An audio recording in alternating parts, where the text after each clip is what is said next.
मेरे सारे सखाओं को क्या होगा? समय पे आते ही ना आजकल।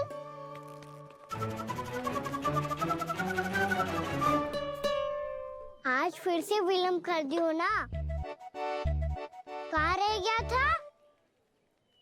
वसंता, ये क्या होगा तुझे? तेरा मुंह इतना विचित्र रंग का कैसे होगा? बताओ ना।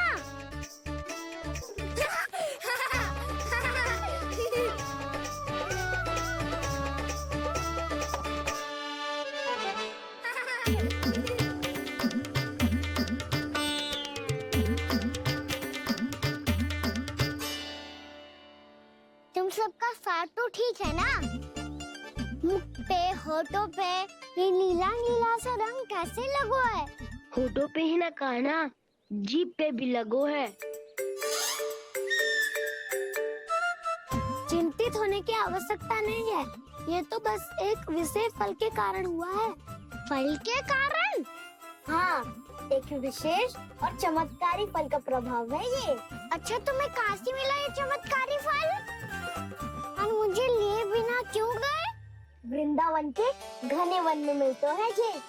और वैसे भी ताई जी ने हम सबको तुझे वहाँ ले जाने से मना किया है। अच्छा, फिर मैया को वन जाने के लिए बनाना ही पड़ेगा।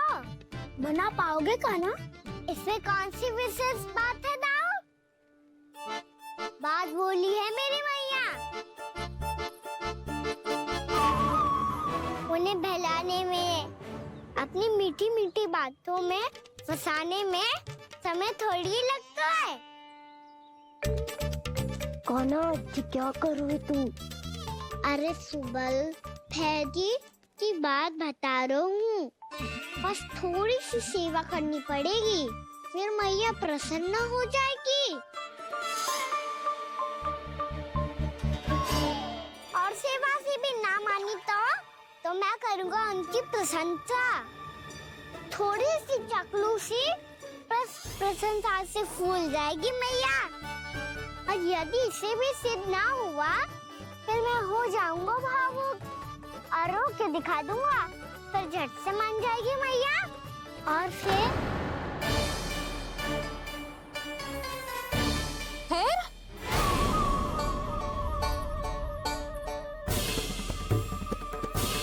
हाँ तो क्या कह रहा था तू?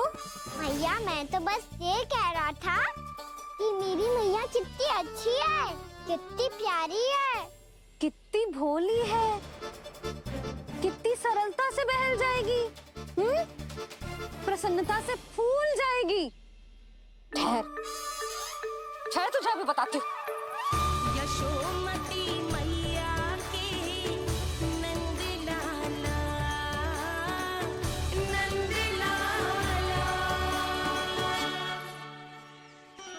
लो आ गई। पता है, ये यशोदा जीजी से नहीं मिली ना, समझो किसी से नहीं मिली। बिल्कुल सही कह रही है तुम्हारी जेठानी।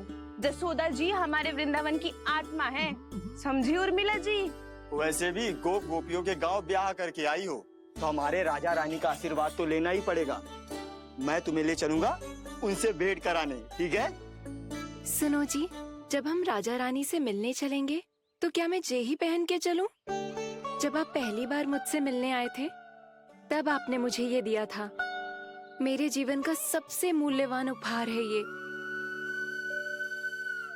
सिर्फ बात बात पे भावुक क्यों हो जाती है और बार बार अपनी मोतियों के माला के बारे में क्यों बोल रही है? मैं नंदराज और रानी भाभी के लिए मिठाइयाँ बंटवाता हूँ, ठीक है? रानी और राजा के साथ साथ आप राजकुमार से भी मिलोगी भाभी। पता है हमारे वृंदावन की विशेषता क्या है? हमारे राजकुमार की मुस्कान। और आंखें तो ऐसी हैं कि पल भर में किसी को भी सम्मोहित कर ले।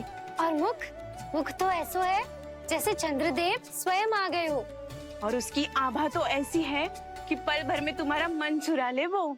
बस बस, इतनी भी प्रशंसा की आवश्यकता ना है। चाहे वो जितने भी अच्छे हों, पर मेरे मन के राजा तो मेरे पति परमेश्वर ही हैं। अरे नन्हा सा है हमारा राजकुमार, पर तुम्हारा चित्त ना चुरा ले तो कहना। ये तो संभव ही ना है भाभी। एक बार कान्हा से मिल लो, फिर देखेंगे। मान जाओ ना। ना, चाहे कछु भी कह ले या कछु भी कर ले, वन जाने का प्रश्न ही ना उठता। लल्ला, अभी 2 ही दिन हुए हमें यहाँ वृंदावन आए, हमें तो पता भी ना है यहाँ के वन कैसे हैं, बालकों के लिए सुरक्षित भी है कि ना। पर मैया, ये सब बालक तो जाके भी आ गए, मुझे भी उनकी तरह चमत्कारी फल खाना है। चमत्कारी फल? हाँ, वही वाला जिससे मुंह का, होठों का, जीभ का भी रंग विचित्र सा हो जाता है, नीला नीला सा। ओहो, तो जे बोलना। तो मैं अपने लल्ला के लिए वो चमत्कारी फल अर्थात जामुन यही मंगवा दूंगी। पर मैया, असली आनंद तो स्वयं वन जाके तोड़ के खाने में है। ये बात तो तू बिल्कुल सही कह रहा है कान्हा। मित्रों के साथ वन में जाकर वृक्ष से जामुन तोड़कर खाने में बहुत आनंद आता है। उतना आनंद घर में बैठकर जामुन खाने में ना आतो। तू चिंता मती कर, दोनों बाबा लल्ला आज वन जाएंगे और बहुत सारे जामुन तोड़कर खाएंगे। ये हुई ना बात। चलो। अच्छा जी, मेरा विचार जाने बिना ही दोनों आनंद लेने के लिए तैयार भी हो गए। ना यशोदा, मैं तो ये देखने जा रहा हूँ कि ये वन बालकों के लिए सुरक्षित है कि ना। ठहरो,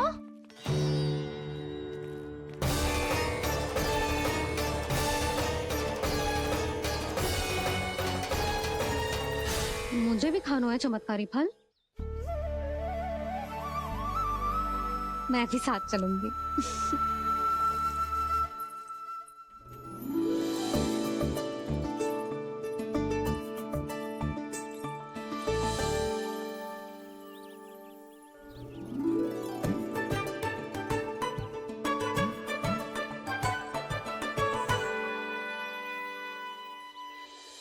मैया, यही है वो चमत्कारी फल। ये तो बहुत स्वादिष्ट लग रहा है, पर मैं खाऊं कैसे? ये तो बहुत ऊंचाई पे है।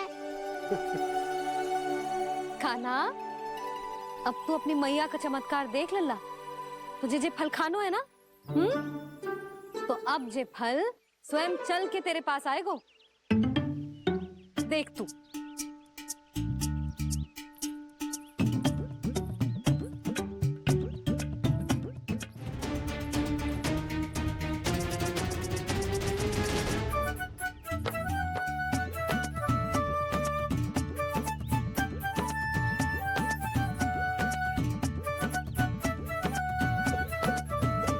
रुको यशोदा, जिसे फल खाने हैं उन्हें उसको पाने के लिए स्वयं ही प्रयास करना होगा। जे तो आप सही कह रहे हो लल्ला। ले, अब इसे तीव्रता से घुमा के बल लगा के फेंक। चल।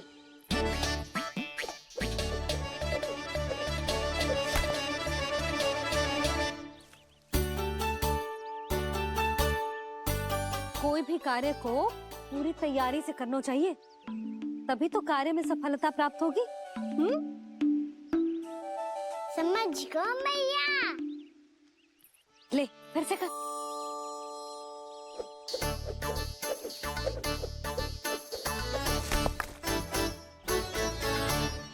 इस बार तो तैयारी भी पूरी की थी, फिर भी ये वहां तक ना गयो।